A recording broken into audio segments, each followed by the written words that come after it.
We must all learn to live together, or we will die together. This is a quote by Gene Roddenberry, the creator of Star Trek, which seems like a very idyllic world, even though it is fantasy science fiction. But the phrase is very apt.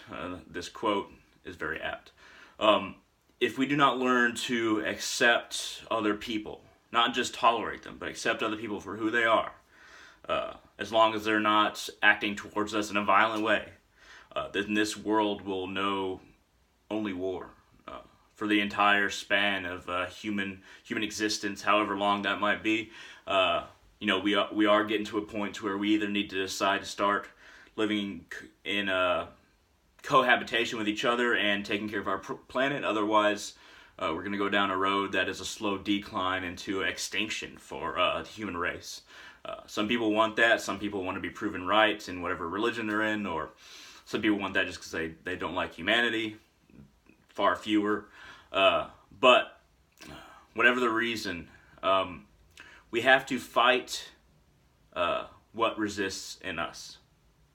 What resists camaraderie, what resists compassion, what resists the urge to communicate and be with one another instead of just tolerating each other's existence. Now, tolerance is very good, but it can only go so far. Tolerance eventually ends with the lack of interest in continuing it. Now, we like to be right as human beings. We like to think that we are correct, that everything we believe is correct, and everything everybody else believes is incorrect. And now our response to that is varied in the human race. A lot of the time, most of the time, there's an emotional response. Okay, no, they're just dirty this or that, whether it's a racial thing, whether it's a religious thing, whether it's a political thing, dirty liberals, crazy conservatives, and each other calls fascists and communists. Those two words are thrown around quite a bit. There's religious examples, like somebody calling somebody a dirty Muslim, or there's always, dirty shows up a lot, or different derogatory names for Hindus or Christians or Muslims. But I honestly don't have a lot of them in my vocabulary because I don't think about them a lot. But when I hear them, it's always like, why is it necessary to yell at them? What do you think it's going to accomplish? Are you just letting out rage? Because that's the only thing that it's doing. It's not making them want to be something else, and it's certainly not showing how your way is better. So we have to really examine our emotional response to other people's beliefs, other people's way of life, other people's religious or lack thereof community. And the further along we go, I do believe we're becoming a more compassionate species, more compassionate human race. Recently it seems like we're taking a dip down, like it's getting worse and worse. But the truth is, it's always been pretty bad. And right now is better than it's ever been in human history, really. I believe that we are progressing. We have these hiccups. Maybe sometimes for a few years or a decade we take a couple steps back. But I believe overall we've progressed so much. And we have so much further to go in order to reach a point where people don't desire to kill somebody just because they have different beliefs.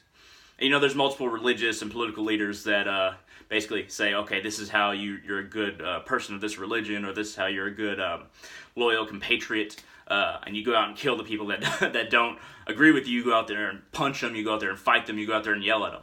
And civil discourse seems to be still very much something the human race needs to work on, especially in parts of the world where it's not first world countries, but first world countries as well.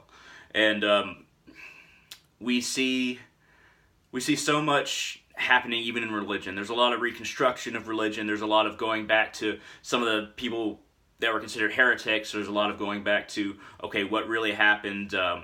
There's an uncovering of texts in multiple religions that are just now being uncovered that weren't known about for hundreds, if not thousands of years. We're starting to unearth a piece of ourselves that most of the time is more compassionate. We're starting to see a shift in consciousness. So we're discovering pieces of our consciousness that we had lost. What if you want to call that divine intervention, or just the progress of technology, the ability to find these texts, or just a societal trends. I mean, there's different explanations for it that are perfectly acceptable.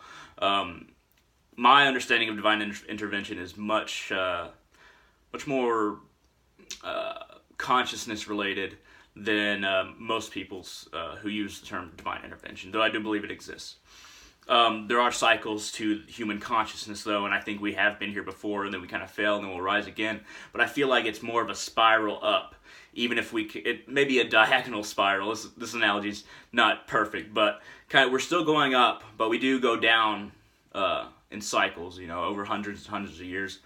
I don't have all the facts to back this up right now, but this is just my understanding based on what I've learned, and this is a theory that I have adapted, of course.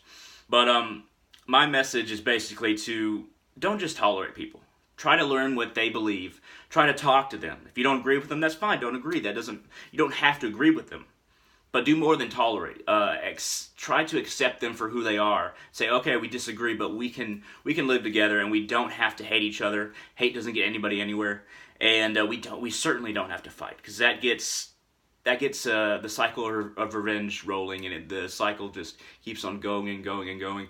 And there's some cycles that have been going for thousands and thousands of years, revenge back and forth, and it's just nonstop unless we truly address it within ourselves, why we're responding emotionally, and how effective it is to just use violence as our means of communication, which isn't a means of communication. It's anti-communicative, if you will. But thank you very much for watching. I hope a little bit of my rant here has kind of hit home. If you disagree with me, that's fine. Feel free to shoot comments down there. And if you like the video, hit that thumbs up down there. But thank you very much for watching, and let's all live in peace.